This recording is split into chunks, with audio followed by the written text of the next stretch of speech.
Rédaction donc qui a présenté ce journal de 13 heures à présent, le magazine. Au menu donc la page internationale d'abord, nous irons au Kenya où la police a empêché l'opposition donc d'envahir les locaux de la commission électorale. Et puis nous irons également en Ukraine où sont célébrés les 30 ans de la plus grande catastrophe nucléaire. Ce sera une synthèse de Seynabou Ndiaye. Et en prélude donc à la fête du 1er mai, fête internationale du travail, nous donnons la parole aux acteurs. Ce matin, nous avons comme invité M. Ibrahima Sarr, le secrétaire général de la Confédération démocratique des syndicats libres du Sénégal. Nous allons parler avec lui donc de la protection de l'entreprise et de la défense de l'emploi. C'est dans un instant la revue de la presse double morte de Tiantakoun, Barasso et Ababakar Diagne. Pourquoi Cheikh Béthio n'a pas été jugé? Walfo Quotidien en parle ce matin et les autres quotidiens également reviennent sur la crise du cumul des fonctions avec la destitution de Aïda Mbodj de la tête du conseil départemental de Bambey. Et ce sera en fin de magazine. Mais tout de suite, nous allons démarrer le magazine avec le reportage du jour qui porte sur l'automédication. Beaucoup de Sénégalais s'adonnent à cette pratique et selon leur type de maladie, même s'ils sont conscients de la gravité de l'automédication.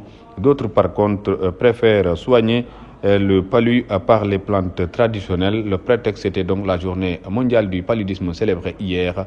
Un reportage signé Sorna Radijania. L'automédication de plus en plus fréquent et que beaucoup de Sénégalais adoptent cette pratique selon leur maladie, ce qui n'est pas en corrélation avec les normes sanitaires. Ces deux professionnels de la santé relatent. Non, je ne suis pas d'accord. L'automédication n'est pas une bonne chose. Parce que pourquoi? Parce que tu peux te tromper dans ce que tu crois. Souvent, tu as des palus, tu crois que tu as toujours le palu, or que c'est autre chose. Dans toutes les activités humaines, il faut s'adresser principalement aux gens qui ont vraiment une expérience, une expertise et qui connaissent le métier parce qu'ils l'ont appris. L'automédication via les plantes traditionnelles concernant le palu peut engendrer des conséquences désastreuses sur le plan sanitaire. Une plante est censée traiter une maladie. Maintenant, la dose est très importante dans toute prescription. Lorsqu'on dépasse une dose, on peut tuer une personne ou bien on peut lui entraîner des dégâts hépatiques et rénaux tels que les conséquences peuvent être mortelles. Beaucoup se rabattent du côté de la médecine traditionnelle pour soigner le palu à cause de la cherté du traitement moderne. Il n'y a pas un hôpital qui soigne gratuitement, il n'y en a pas. Il n'y a pas de comparaison. Je vous dis que moi, je n'ai jamais renvoyé quelqu'un parce qu'il n'a pas quoi payer le médicament. Ah, bien sûr. Je dis qu'il n'y a pas de comparaison. La médecine traditionnelle coûte beaucoup moins cher. Si la médecine traditionnelle coûte aussi cher que la médecine moderne, ça n'a pas de sens. La majorité de la population sénégalaise se prennent pour la plupart pour des médecins. C'est pourquoi chacun ou chacune s'adopte à cette pratique, même s'ils savent les dangers que cela peut entraîner. Nous en arrivons à l'invité du magazine. Il s'agit de M. Ibrahima Sarr, le secrétaire général de la Confédération démocratique des syndicats libres du Sénégal, la CDSL. M. Ibrahima Sarr, bonjour. Bonjour, Ousmane. Voilà, en prélude donc à la fête du 1er mai, nous allons donner la parole aux acteurs et particulièrement donc à la CDSL aujourd'hui. Et vous également en prélude à cette fête également internationale du travail.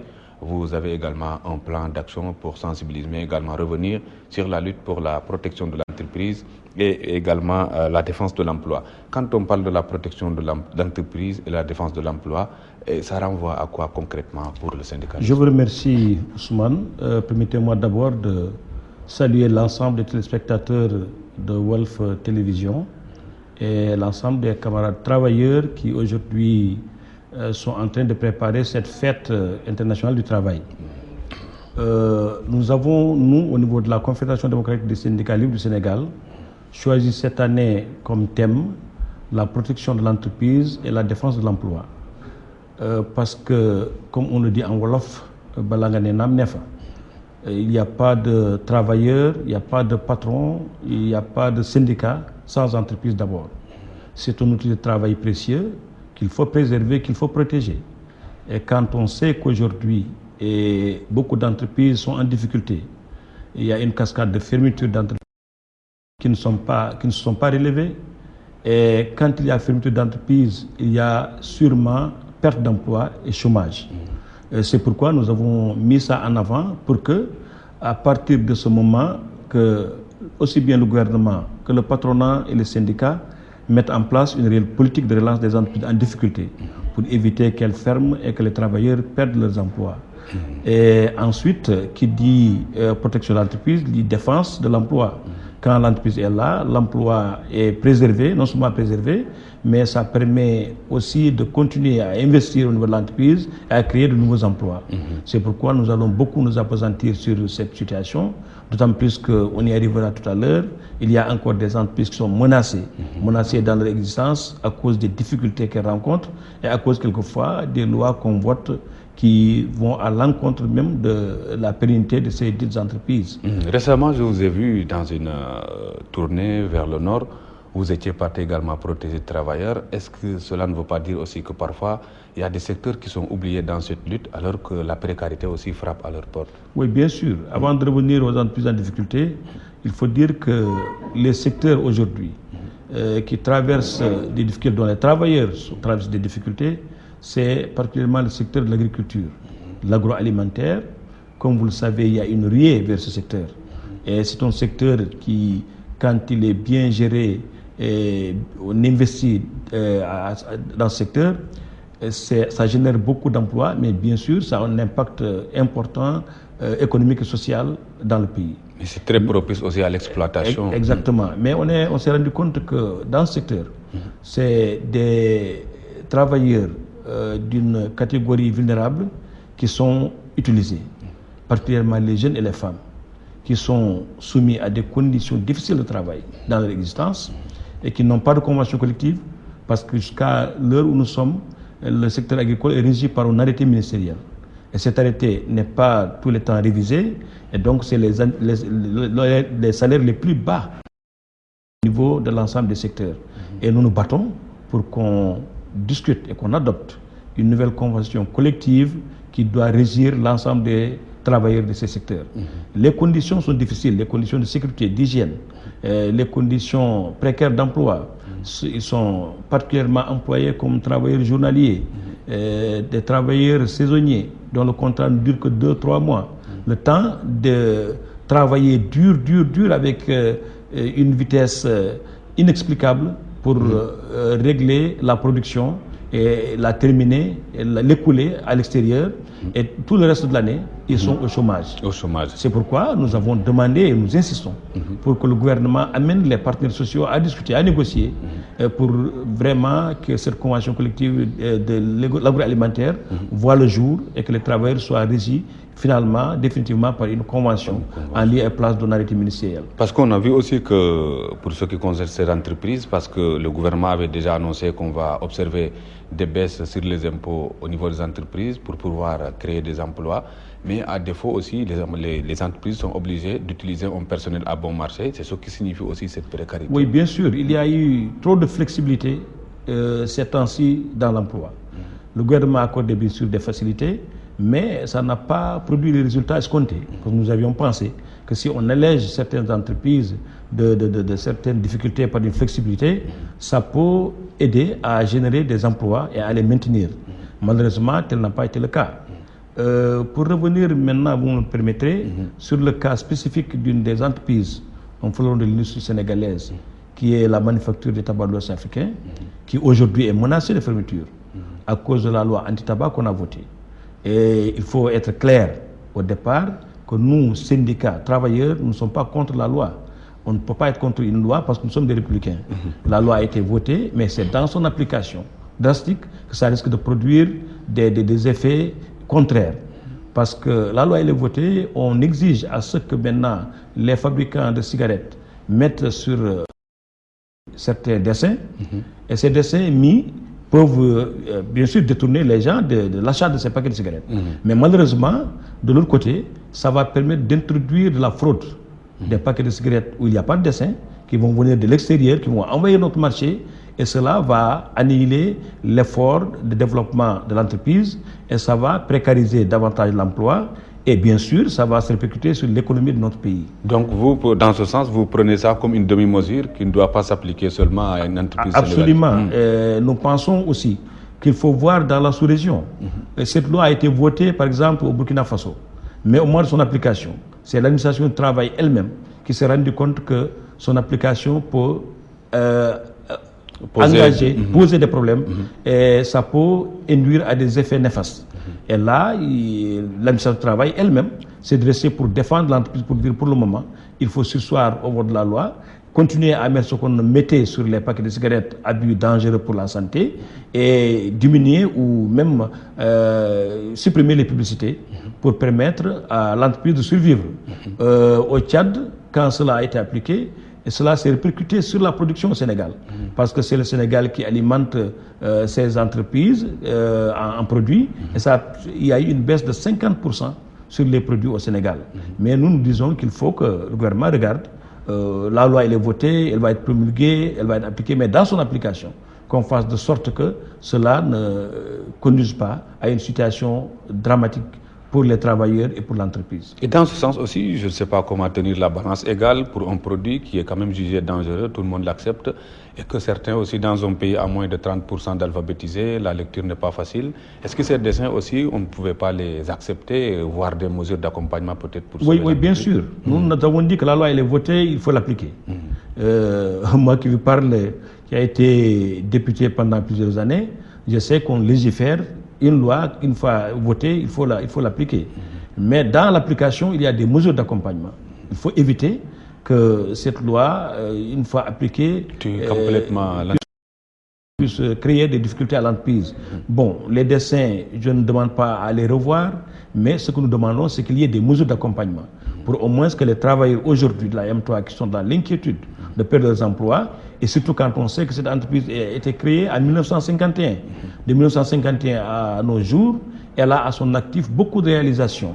Et les travailleurs ont tellement d'acquis sociaux, allant du pèlerinage à la Mecque, du pèlerinage à Rome, des cités ouvrières qui ont été construites, des coopératives d'habitat, la retraite complémentaire, et les catégories, parce que les 90% des travailleurs sont aujourd'hui agents de maîtrise et cadres, et ça aussi génère beaucoup d'emplois parce que c'est une entreprise qui, on peut dire, qui a comme emploi direct et indirect 1500 emplois directs et indirects. Et cela a un impact important. Maintenant, nous pensons qu'il faut qu'on revoie comment appliquer la loi avec des mesures d'accompagnement. Donc, selon la M3, selon l'entreprise sénégalaise d'une manière générale, quelle politique alors préconisez-vous vraiment pour venir à bout de ce phénomène, ce taux de mortalité élevé?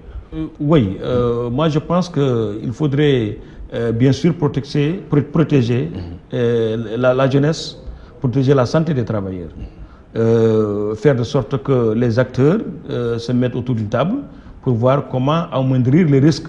Malheureusement, on se rend compte que dans le monde, on ne peut pas interdire de façon totale et réussir la cigarette, empêcher de fumer, mais il faut faire de sorte qu'il y ait des mesures d'accompagnement qui puissent permettre, comme on l'a fait dans les pays industrialisés, pour que la cigarette ne soit pas ce produit nocif qui tue petit à petit. Et l'investissement aussi, est-ce que c'est bien orienté pour quand même défendre l'emploi? Oui, je pense qu'il faut aussi amener les entreprises à diversifier l'investissement pour ne pas s'adonner seulement à la culture du tabac ou à son exploitation, faire de sorte qu'il y ait une diversification des activités et que les travailleurs, une fois des problèmes posés de ce côté-là, trouvent une porte de sortie de notre côté pour ne pas perdre leurs emplois et leurs acquis sociaux. Je vous remercie, M. Ibrahima Sarr. Merci beaucoup. Voilà, restez avec nous pour le reportage dont c'est l'actualité internationale à présent, qui nous mène au Kenya où la police a empêché l'opposition d'envahir les locaux de la commission électorale en Ukraine où on a célébré les 30 ans de la plus grande catastrophe nucléaire. Une synthèse de Sainabou Diaye. À présent, la revue de presse double meurtre de Thiantacoune Barasso et Babacar Diagne. Pourquoi Cheikh Béthio n'a pas été jugé? Walf Quotidien se demande pourquoi le procès s'enlise. L'impossible non-lieu pour le chef estime Walf Quotidien. D'autres mots avec le malaise Aïda Mbodj dans l'Observateur ce matin. Les partisans de Aïda Mbodj ainsi que ses adversaires interrogés par le journal. La boîte de Pandore dans Enquête qui ouvre une enquête sur la polémique du cumul des mandats électifs. le procès de la classe politique et le laxisme de l'État, la classe politique et le cumul des mandats électifs à l'épreuve de la loi, affiche Sud Quotidien, entre autres titres, des colonnes convergentes de journaux ce matin. Je vous accompagne dans le commentaire.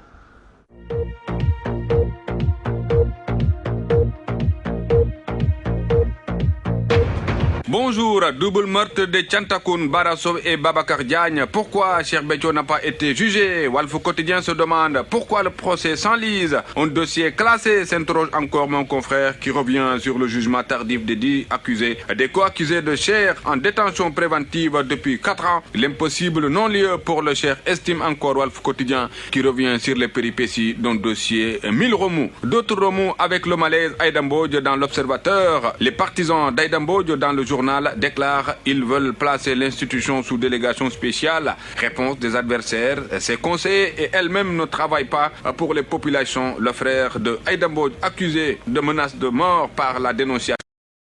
Encore le journal L'Obs. La boîte de Pandore dans Enquête qui ouvre l'enquête ce matin sur la polémique du cumul des mandats électifs. Le procès de la classe politique, le laxisme de l'État dans le journal. La classe politique et le cumul des mandats électifs à l'épreuve de la loi, affiche Sud Quotidien. Déficit de ressources dans les collectivités locales. Khalifa réclame son emprunt obligataire dans la Tribune. Nos ressources traditionnelles ne nous permettent jamais de nous prendre en charge, déclare le maire de Dakar, repris dans les colonnes du journal La Tribune. Aliou Sall dans le même journal met en garde, les collectivités locales doivent avoir une gestion saine et transparente. Dans Grand Place, blocage de l'emprunt obligataire de la mairie de Dakar. Khalifa remet ça. C'est un projet solide, fiable et viable. Il étale ses déboires au Forum des élus locaux africains dans Grand Place. Dans Regard au quotidien, un axe politique en gestation pour contrer le maquis. Pape Diop tend la main à Khalifa, indique le journal Regard au quotidien. S'unir et se massifier, c'est l'appel de Karim Wade qui parle à ses militants. Il est repris dans les colonnes du journal L'As quotidien. Zoom Info revient 35 ans après les états généraux de l'éducation. L'école sénégalaise toujours prise en otage, regrette mon confrère à la une du journal. Dans le quotidien, rassemblement contre son régime à la place de l'Obélisque. Diamé espionne Dakar, titre le journal Le Quotidien. Arrêté, l'agence de la NAE est menacée d'expulsion, retient encore mon confrère. Et le Populaire revient encore sur cette crise entre la Gambie et le Sénégal. Et la Djoudjouf à Kanilaï pour jouer les bons offices, révèle le journal.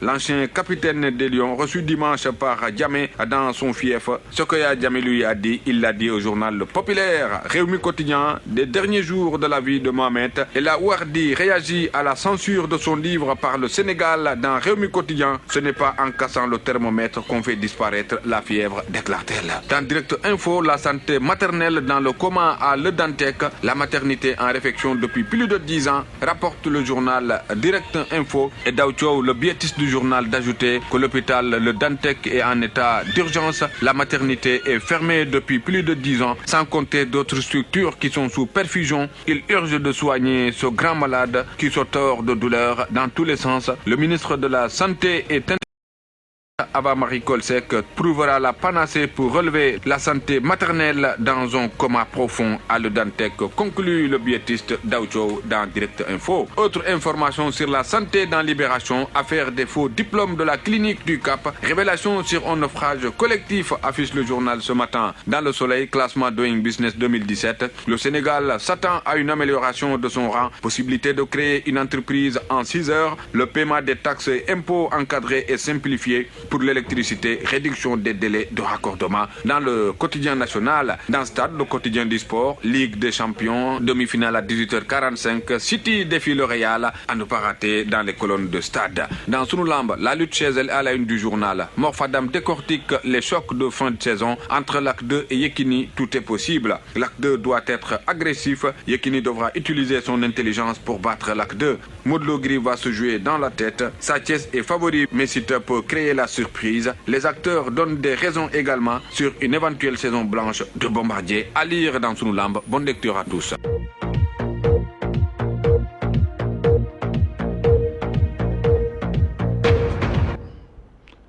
Nous allons décortiquer l'autre partie du magazine. Ce sera après le journal en Wolof qui vous sera présenté par Seydina Omarba. Je remercie Mme Sidi Diop, Papis Mbaya Satoudiane qui m'ont accompagné à la régie. Mesdames, Messieurs, on se donne rendez-vous donc aux environs de 14h15 pour la version Wolof. Merci d'avoir suivi. Au revoir.